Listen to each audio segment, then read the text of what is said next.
as my understanding, is that I need to introduce our capstone classes. Okay, so that's the goal of our meeting today. So I'm going to just give a brief overview of what it's like,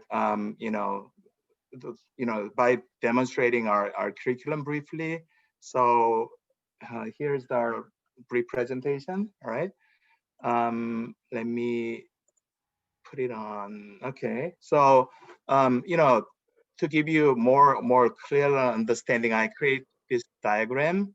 It's an overview of sport management Master of Science program. It's kind of curriculum. So when you study at LaSalle, you walk through the three main stages. Okay, so first stage is the stage for core courses.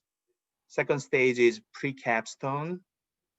And then you have a final culminating stage, which is your capstone. Okay, so if you look at your core courses, your first stage is to decide on your specialized concentration, such as sport leadership or sport tourism and hospitality management, park and recreation, and athletic administration. So depending on your concentration, your advisor will tell you what courses you need to take. So this is probably a lot of students right now, they're taking some core courses. When you finish at least 7 of those core courses, that is, once you complete minimum 21 graduate hours, you are qualified to take the pre-capstone course, which is SMGT 780, Research and Design in the Sport Industry. The reason I call it pre-capstone is because it's a bridge course that connects core courses with the capstone courses. Once you complete SMGT 780, then you can take either SMGT 781, Writing and Reporting Research, or SMGT 797, Internship. Okay. So our basic assumption is that once you complete SMGT 780, you can perform more successfully with your capstone courses. We'll give you more detail on capstone courses later. But one thing you need to know is that we create this curriculum sequence to make sure our students acquire the necessary competency by the time they graduate. Our master's program is designed to for students to acquire 5 competencies, as you can see on the bottom box: practical thinking, critical thinking, info literacy, communication, and intercultural competency. Okay, so when you guys take the pre-capstone and capstone courses, we always make assessment to see whether those 5 competencies have been met. And by conducting those regular assessments, we as faculty want to make sure that we are accountable for what we are doing. And students graduate after mastering the intended 5 learning competencies. That's the pretty much idea about this whole sequence. Now let me talk a little bit more about now individual course. Okay, so let's go to SMGT 780 and 71 sequence. So SMGT 780, it is a 8-week course. Okay, so like all the other courses, it's 8 weeks. So when you take SMGT 780, which is pre-capstone, first 4 weeks will be pretty much, you're going to be learning some of the fundamentals of research, how to conduct review, how to identify research gap. You're going to learn about different approaches in research, such as quantitative, qualitative, and mixed method research. So, I understand that when I first started teaching this course in, I think it's 2016, it was a big challenge for me as well. How do I teach everything about research within 4 weeks period? That's crazy, I understand. However, I worked really hard and create lesson plans and also quizzes to make sure the students understand pretty much all of the research basics within 4 weeks period. Now it's happening, and I think that the outcome is pretty successful. So I'm happy with that. And after 4 weeks, okay, week 5 and week 7, so students were developing their proposal in week 5. It's going to be rough draft. We call that as a research outline. In week 6, we have peer review. The student develop and exchange their research outline so that each student can give feedback to the other student. Okay, so that's week 6. Now, final week 7 will be student will be developing their research final proposal. So I require minimum 15 pages. I don't think it's going to be too hard. So far, nobody really complained about the length of the pages, because if you walk through those 7 weeks, it's not going to be too challenging to develop 15 pages. I provide a very detailed instruction for the paper, so you should be able to develop without too much difficulty at all in terms of developing proposal. Sometimes some of the students ask me, do I need to collect data? No, you don't have to collect data at all. So this is just a proposal, okay? So you talk about how to conduct research, what research method you will be using, but you never collect any data in this class, okay? So you're not doing it. So it's gonna be, okay. I mean, it's not gonna be too difficult at all. So when you finish 780, you can go for either SMGT 781, which is writing and reporting research in sports, or you could take SMGT 797 internship. So I'm going to talk about 781 first, okay? So 781, that's another 8 weeks, okay? So in this 781, what you do is to actually implement your research proposal, okay? So it's a proposal implementation. So even though I walk through the whole research process with you, it's more of a solitary endeavor, which means that you're going to be more of self-directed, learning and developing your own proposal alone. And then you can always email me whenever you find any obstacles, any question, then I just keep responding. A lot of you guys probably know that I'm pretty good at responding your email within, less than a couple hours, and sometimes within a day at maximum. But I do a lot of frequent email exchange to be able to work with you for you to develop your final capstone paper. The only thing probably you have to keep in mind is that when you take SMGT 781, you got to have your research proposal approved by the IRB. So IRB is Institutional Review Board. It's the LaSalle College has their own review board. So we need to submit the application and they will approve it within a couple of weeks, okay? So it's probably the only issue, sometimes very tricky, but I have never encountered any problem or issue in the past. So, whenever you submit your paper, I thoroughly review your application and submit the application to the school, and then I usually get approval within 2 weeks, okay? So that's going to be one thing that we have to keep in mind, but it's not that tricky. Now, in that 781, typically week 5 to 7, 3 weeks, I don't give you any further assignments. So it's pretty much you working alone in terms of your collecting data, analyzing, and writing up your final paper. So that's pretty much what it is for your final capstone semester if you were to take SMGT 781. And I think that I usually require 25 pages. So if you think that, wow, 25 pages, that's too much. But in fact, you have already 15 pages you completed in your 780. So when I say 25 pages, in actuality, you're adding 10 more pages. So 10 pages is so easy. When you analyze your data using some of the software such as SPSS, tons of information you can talk about and discuss. At the same time, you're gonna putting some interpretation in writing, how you interpret your finding, and you're making some recommendation for future research in the paper.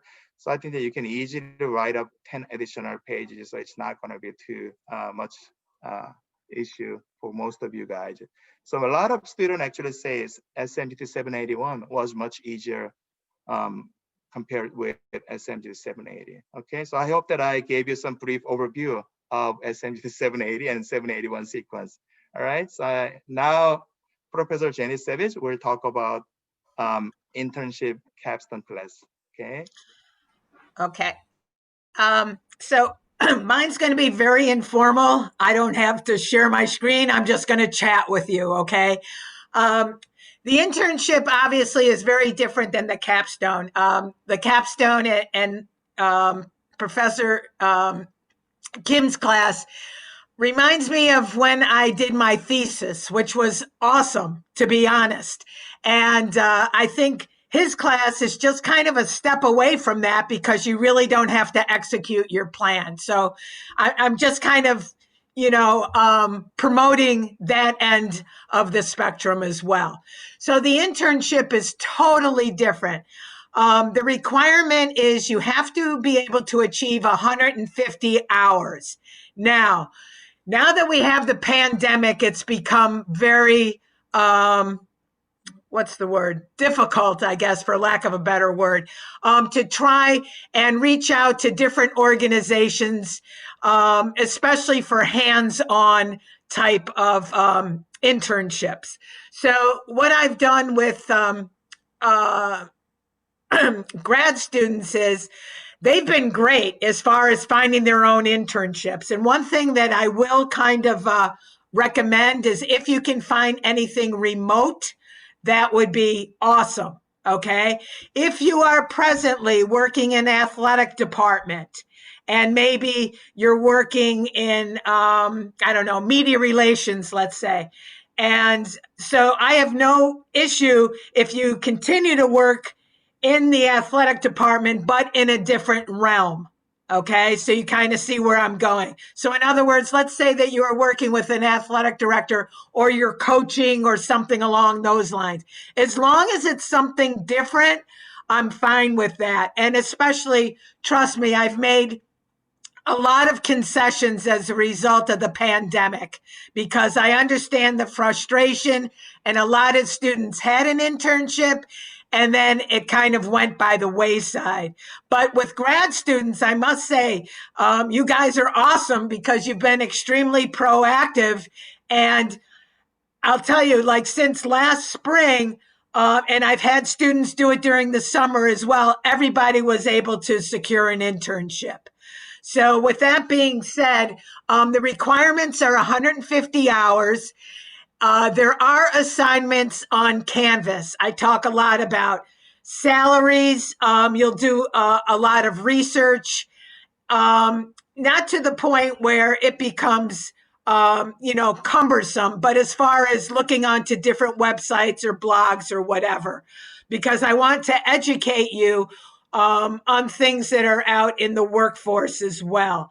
I also conduct, as a matter of fact, I just finished one with a grad student today. I do mock interviews on the phone. So I find that it's obviously, as you know, phone interviews are extremely different than a face-to-face or even a Zoom interview. And I do that purposely. Okay, because I want to make the situation a little bit harder so you can't read the emotion on my face. All right. So, what I require in that is obviously everybody share their phone number with me and tell me what area that you would want to interview for, what job you would want to interview for. And as a result, I tailor my questions accordingly. So again, that's just another assignment that is in the internship thing. But I'm kind of anxious to hear what your questions are, as I'm sure Professor Kim is as well, regarding the choices or the specifics of each of our programs. Anyone have any questions? This is where you guys talk, okay? Anyone have any questions or anything? I'll just jump right in.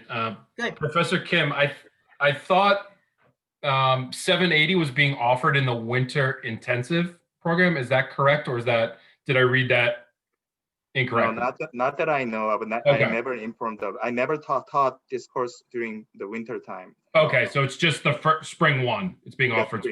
Spring one. Okay, yeah, just clarifying. I thought I had seen it. Yeah, it's impossible to do it. That's what I was going to ask. I was like, I don't think there's any way this could be done in that realm. So I'm probably wrong there. Now, with that being said, both of our classes are offered during the summer as well. So if you feel as though, I don't know if I'm going to be able to secure an internship by January, maybe this summer is a better option or whatever, according to what your motivation is. One thing, if I have to add, you have to think about this is your culminating course. So if you took 780, it gives you some essential knowledge about how to connect theories and practice. Okay, so I think that's pretty important to understand. You know, we're not simply offering to, you know, meet that necessary requirement to graduate, but we want to make sure that by the time you're taking 780 and 797 or 781, we want to make sure that you understand how to connect theory and practice.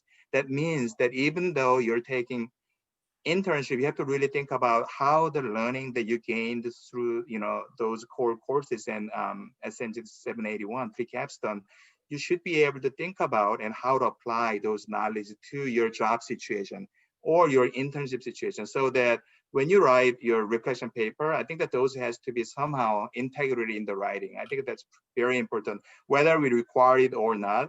I understand that when I teach 781, I'm pretty much flexible in terms of, even typically a couple of years ago, I require students to conduct at least, if it were interview, I required 10 interviews, but now I require only 5 to 6 interviews, because if a student conduct phenomenological study or qualitative research, 6 is enough, okay? So a lot of research show that 6, because it's very in-depth, we're looking for very rich and thick data rather than those many numbers.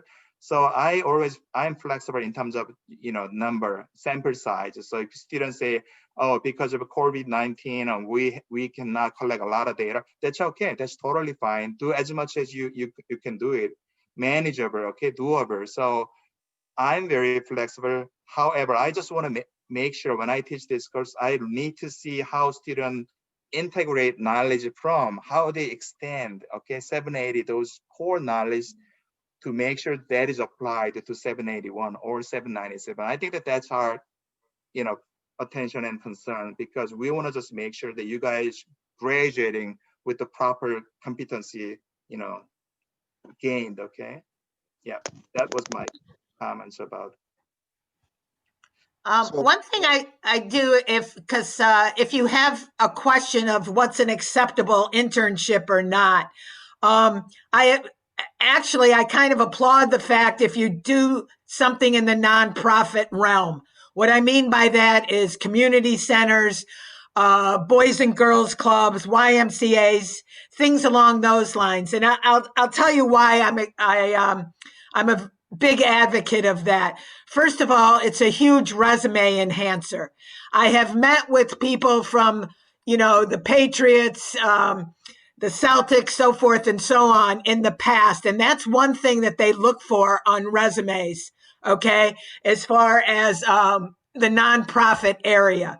So those certainly are acceptable.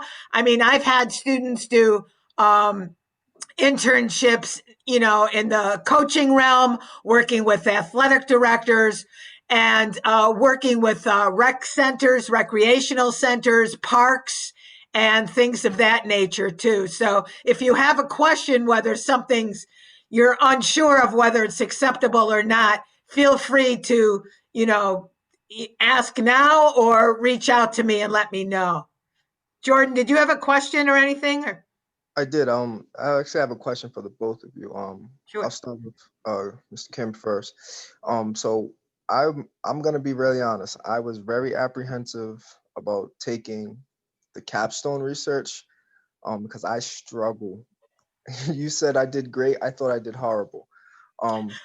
So I'm trying to figure out where I would stand as far as conducting the second part of the research, as far as, do I have to go out and, so if, for instance, my research proposal, I said I wanted to interview 12 total.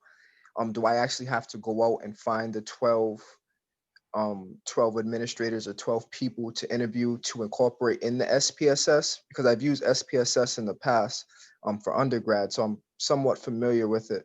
But do I actually have to conduct the research, or am I using information that's already provided? So, you know, first of all, I think that you did okay. You know, even though I remember you didn't submit one document, we know about that. But, you know, other than that, I think that your research was interesting and you came up with good idea, because you identified the research gap nicely. So I think that your research is doable, absolutely. The only thing is that maybe we have to talk about sample size, okay? So, it's my understanding that you're gonna do interviews, isn't it? Yes. Okay, so, in terms of the size of the interview, the most important will be, if you cannot do a one-on-one face-to-face interview, we have a technique called email interviewing. So it's not, it's not an open-ended question on the survey. So you're not really doing any kind of survey, but it has to be somehow you're doing interview using your emails. So, it is okay back and forth. You can exchange an email, then, you're analyzing your interview data. Now, we're at module number 2, but module number 3 actually this week. So you're going to be learning about how to analyze qualitative data. Okay. So we didn't have time to cover how to analyze text, okay, or interview data. So it's not rocket science, but I think it's not easy as well, because there's a lot of different technique and coding and categorizing. I mean, I think it's impossible to teach those techniques within even one semester. Mhm. However, I'm not looking at, this highest level of data analysis at this level, all right? So I'm gonna teach you, if you read that document, you will understand how to conduct some basic interpretation of the written document, all right? So that's doable, but that's probably the only concern you have will be how to locate, recruit, okay, those interviewees, because we have only 8 weeks. Right. We're not really sure whether you can secure those minimum 6 people for interview. Okay, so that's something that while the IRB will go through this week and next week, I'm already speaking with the IRB chair right now. But if you really be concerned about your timeline, there's 2 ways you can do it. Okay, so first is that this happened in the past as well. If you really feel like, no, I really want to complete this research as scheduled. I want to, carry out my proposal to make sure that I do this, but I don't have enough time. In that case, we can agree on each other. Okay, so if you think that you need like 2 more weeks or 3 more weeks, I can make your project incomplete. Okay, so I can set up a time that I can extend your deadline somehow if I believe that you need more time. Okay, so that's the one option. And I believe the registrar, they're very cooperative, so we can just work with that, give you some extra, week or 2 or 3, even 3, to make sure that you have enough time to collect data and analyze and complete. The another option, as you already know of, is research synthesis. Okay, so that's whole different option I created, especially because of the COVID situation. All right, so you are using a data which is not human subject data, but you're using past researches. Okay, so this is different from your review. It's not review, but you are actually synthesizing previous research. That's another genre. That's another category. That's another research. And I think that this research is also helpful for a lot of students. So that's why I gave you another option, research synthesis, which will be, I made it in a way that you can complete within 5-6 weeks. So you should be able to do it if you want to, take that direction, okay? But, that's something we can work on each other. So That's good to probably know. Jordan and I need more conversation and discussion and email exchange, because it's more of individual one-on-one. So, for 781, it's more like you and me kind of working together. Rather than 780, I had already like 18 students in the previous semester. So it was Yeah. very difficult to go one-on-one and then give you customized, feedback much. But 781, we're kind of working together to make it happen, okay? Okay. Right. That was helpful. Any other questions? I did have a question for Janice as well. Sure. So we were speaking this morning about the internship, and I told you I had to wait to hear back Right.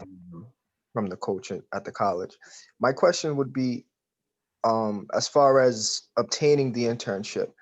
Now, me personally, I'm strong on character, and I wouldn't feel comfortable obtaining an internship, let's say with the head coach of this college, and he just have me just shadow him. what exactly would you like in a situation like that? Or if I did a YMCA rec center, what is ideal for an internship? Because I've seen people in undergrad have internships that they really didn't do anything, and it was just like they were there and they were, just there. And I want to get something from it. So the question is, what would you be looking for from a nonprofit or from joining a coaching staff as an internship? What is some type of um, qualities or things that you would want to see in the class? Yeah, that's a good question. And funny, it really hasn't been posed to me before because I've given a lot of flexibility to the supervisors. Okay. And if the supervisors, contact me and kind of want to know how they should go about dealing with an intern, then, I kind of leave it up to their discretion. I mean, we don't, like I said, we don't have anything that's kind of set in stone. I will say one thing, one of the requirements is like an e-portfolio.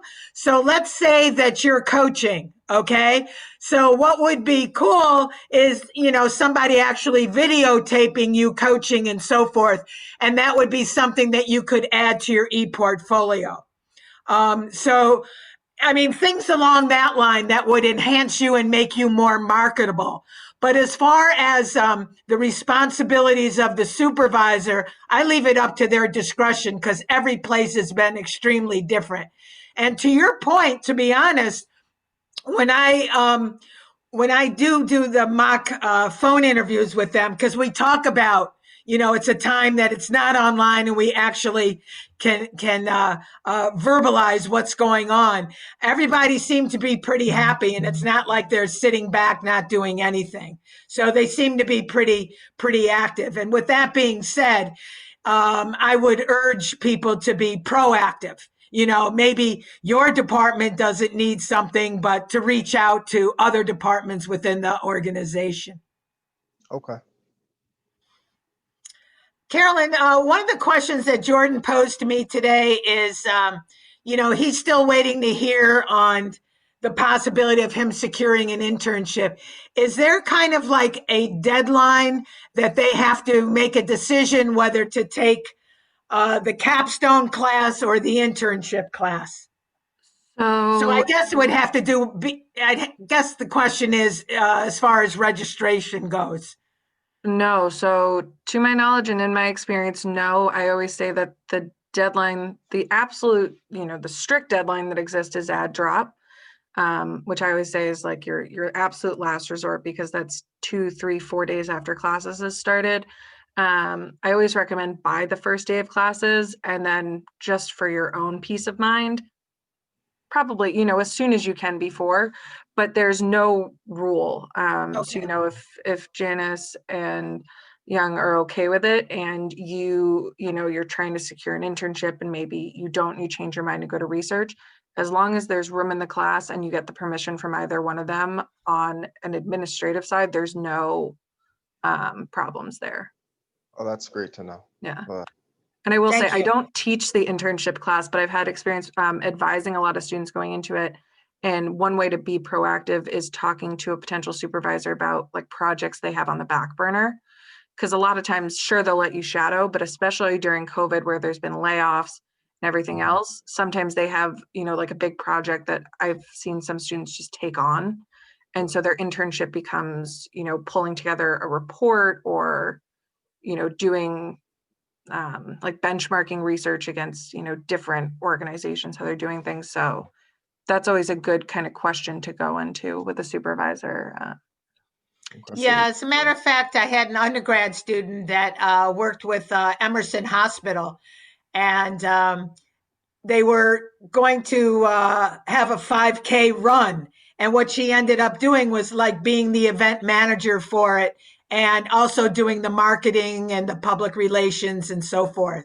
So again, that's a nonprofit organization, but it also incorporated event staff as well. So it's she loved it and has learned.